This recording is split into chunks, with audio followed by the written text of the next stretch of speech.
Hello, everyone. We're back with Starfield here, and we have had our biggest update yet. Let's go ahead and dive into this and take a look at what we have going on here. Starfield update 1.8.86 notes. Today, November 20th, 2023. This is live, went live today. Now, I think the biggest highlights, obviously, they're right here. Nvidia DLSS support. This is a big one. I know a lot of people have been waiting for this. Nvidia, card runners, PC, compatible Nvidia graphic cards can now use DLSS super resolution, deep learning anti-aliasing, Nvidia reflex low latency, and DLSS frame generation. Let them eat. Oh, yeah. It's another big one, too. Having a actual control you can bind to consume and ingest the food and drink items that you find anywhere or you buy. Considering that you can make these items as well. Kind of odd it wasn't in the game at first, but it's in there now. That's a good thing. All right, fixes, improvements. Less number of memory-related issues and leaks. Added some GPU performance optimizations, which will be more impactful on higher-end cards. Oh, that's good. Improved renderer threading model, improving CPU usage, mostly notable in higher end. Once again, all higher end systems. I don't know what they consider higher end. I have a 3060 Ti. Honestly, I think a lot of people are probably running 20 series cards, to be honest with you. No, there's going to be quite a few running 30 series as well. But yeah, enough of that. Okay. Gameplay added the ability to eat the food placed in the world. Added stealth to be a bit more forgiving. Fixed an issue where Andresia's head would stay permanently cloaked. Well, the way the character models look, it's probably not a bad thing. Fix an issue that can prevent players from firing their weapons. I've never encountered that. Fix issues where some NPCs could be seen not wearing clothes. Well, generally mods cause that to happen. Note this issue may resolve itself over time. Oh, that's kind of funny. Issue where already in progress skill challenges could stop progressing after reaching the Unity and starting a new game.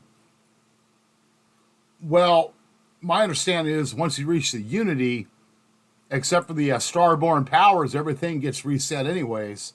I absolutely refuse to go there to that new game plus stuff. Makes no sense to me personally. Lose all your progress that you put into, the time in with your companions, building that relationship, making your outpost, your bases that half the time don't even work. Speaking of which, is there any kind of an outpost fix here? Anything added to that? That's really what I'm worried about. It's nice to see all this stuff going on here, but I don't see anything here. Okay, graphics. Okay,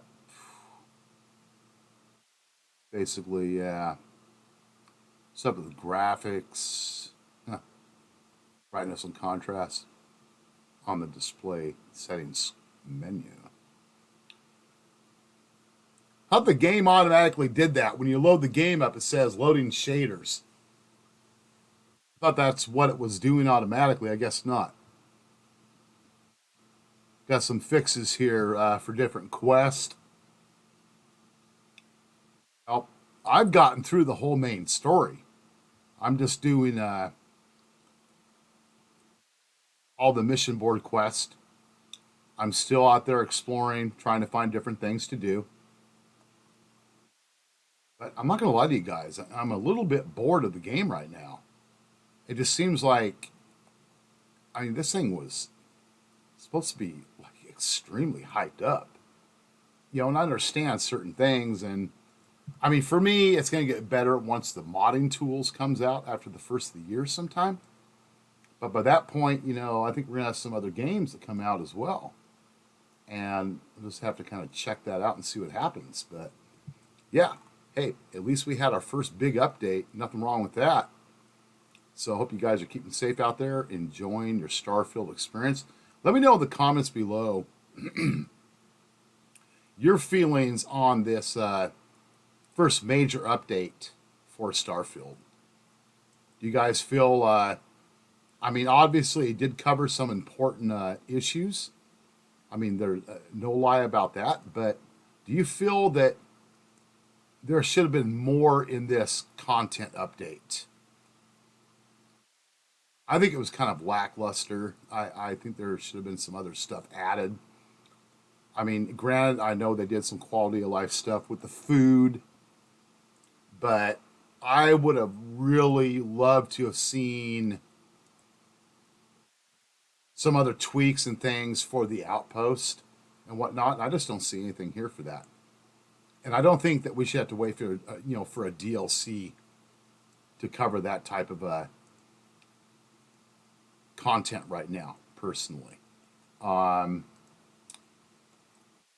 I'm really hoping that the DLC does incorporate a lot of this, that I'm thinking about with Outpost, and really diving more into the various factions, really going deeper into those storylines, not just the quest, but what's really going on there. I mean, for me, everything went by so quickly. The various factions doing quest, and I do have some memorable moments and some good times in those, but I don't know. Outside of the main story quest itself, I don't really have anything that really sits with me as impactful. I think back to a Skyrim doing various quests, granted over the course of the whole game, the different DLCs, and there's some, a lot of things that still stand out with me on those quest lines dramatically. I'm not really feeling that vibe with Starfield right now, and I really want to see that change. So, other than that, you guys keep safe out there, and I will see you on the next Starfield video. Peace.